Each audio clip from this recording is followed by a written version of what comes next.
नमस्कार मित्रांनो, double Y अकॅडमीच्या या स्कॉलरशिप सिरीजमध्ये तुम्हा सर्वांचं स्वागत। आजच्या या व्हिडिओमध्ये आपण इयत्ता 5वी साठी जी स्कॉलरशिप परीक्षा घेतली जाते त्या स्कॉलरशिप परीक्षेमध्ये मराठी या विषयासाठीचा अभ्यासक्रम पाहणार आहोत। मित्रांनो, आपल्याला माहिती आहे की जेव्हा आपण 5वी साठी स्कॉलरशिप परीक्षा देत असतो तेव्हा आपल्याला एकूण 4 विषयांचा अभ्यास करायचा असतो। मराठी, गणित आणि इंग्रजी व बुद्धिमत्ता। पेपर 1 मध्ये मराठी व गणित या विषयावरती प्रश्न विचारले जातात, तर पेपर 2 मध्ये इंग्रजी व बुद्धिमत्ता या विषयावरती प्रश्न विचारले जातात। मग बघा, पेपर 1 मध्ये जो आपल्याला मराठी या विषयावरती प्रश्न विचारले जातील तर ते प्रश्न हे आपल्याला एकूण 25 प्रश्न विचारले जातात। ठीक आहे, हे 25 प्रश्न आपल्याला 50 मार्क साठी विचारले जातात। म्हणजेच आजचा हा व्हिडिओ आपल्याला हे 50 मार्क कसे मिळवायचे हे सांगणार आहे। म्हणजे मराठी विषयाचा अभ्यास करताना या 50 मार्कांसाठी नक्की कुठल्या घटकांचा अभ्यास करायला हवा ते आपण आजच्या व्हिडिओमध्ये पाहणार आहोत।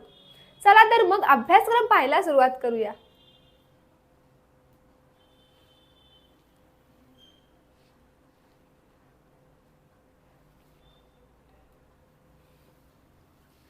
मराठी विषयाचा अभ्यास करताना सगळ्यात पहिला मुद्दा म्हणजे वाचून कल्पना व संकल्पना स्पष्ट करणे। ठीक आहे, वाचून कल्पना व संकल्पना स्पष्ट करणे याच्यावरती आपल्याला प्रश्न विचारले जातात। मग वाचन कशाचं करायचे, तर आपला उतारा दिलेला असेल, मग उतार्यावरती आपल्याला एकूण 3 प्रश्न विचारले जातात।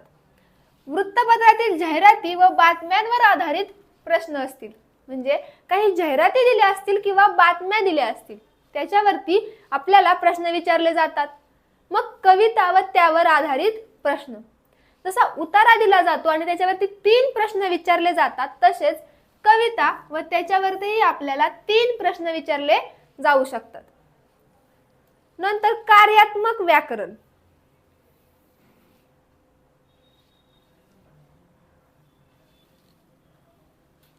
कार्यात्मक व्याकरण याच्यात आपल्याला शब्दांच्या जाती, मग नाम असेल, सर्वनाम असेल, विशेषण किंवा क्रियापद याच्यावर प्रश्न विचारले जातात।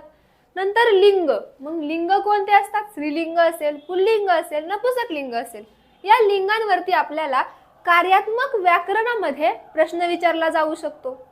वचन, काळ, विरामचिन्हे। आता काळ कोणते कोणते, तर भूतकाळ, भविष्यकाळ, वर्तमान काळ। म्हणजे दिलेलं एखादं वाक्य हे कोणत्या काळातलंय ते ओळखा, असाही प्रश्न विचारला जाऊ शकतो। विरामचिन्हे, विरामचिन्हे कुठले असतात, तर जेव्हा आपण एखादं वाक्य लिहितो मग त्या वाक्य पूर्ण झाल्यानंतर पूर्ण विराम देणं, 2 वाक्य एकत्र जोडत असू तर स्वल्प विराम देणं, वाक्यात प्रश्न असेल तर प्रश्नचिन्ह देणं, हे आपल्याला विरामचिन्ह या टॉपिक मध्ये याच्यावरती प्रश्न विचारले जाऊ शकतात। मग वाक्यांचे भाग, शुद्ध अशुद्ध शब्द हे आपल्याला इथे ओळखायचे।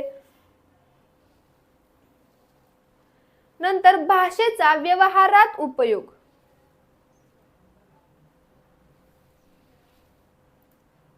दैनंदिन जीवनात आपण भाषा कशी यूज करतो याच्यावरती आपल्याला प्रश्न विचारले जाऊ शकतात। मग त्याच्यात काय काय येऊ शकतं, तर वाक्यप्रचार।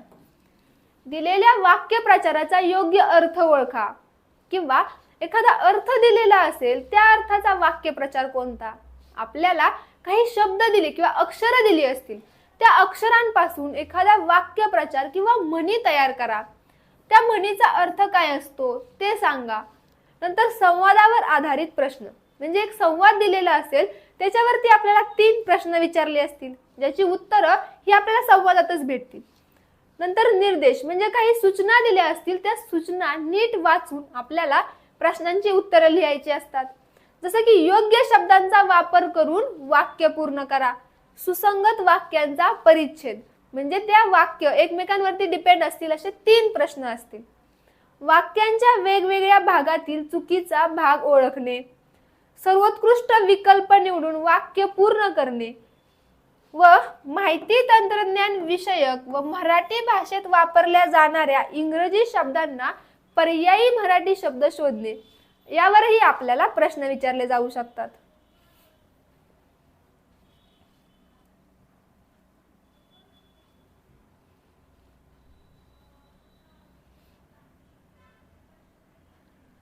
पुढे बघा,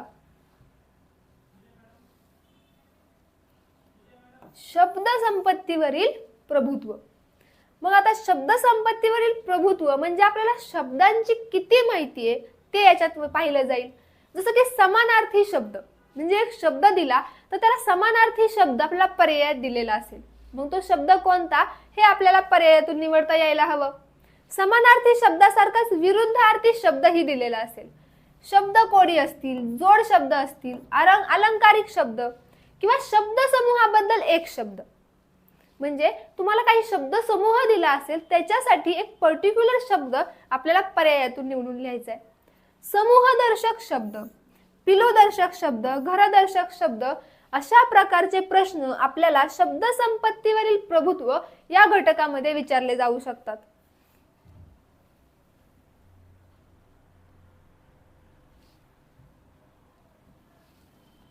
मग याच्यात अक्षरे जुळवून अर्थपूर्ण शब्द तयार करणे किंवा वर्णानुक्रमे शब्दक्रम लावणे याच्यावरही प्रश्न विचारले जाऊ शकतात.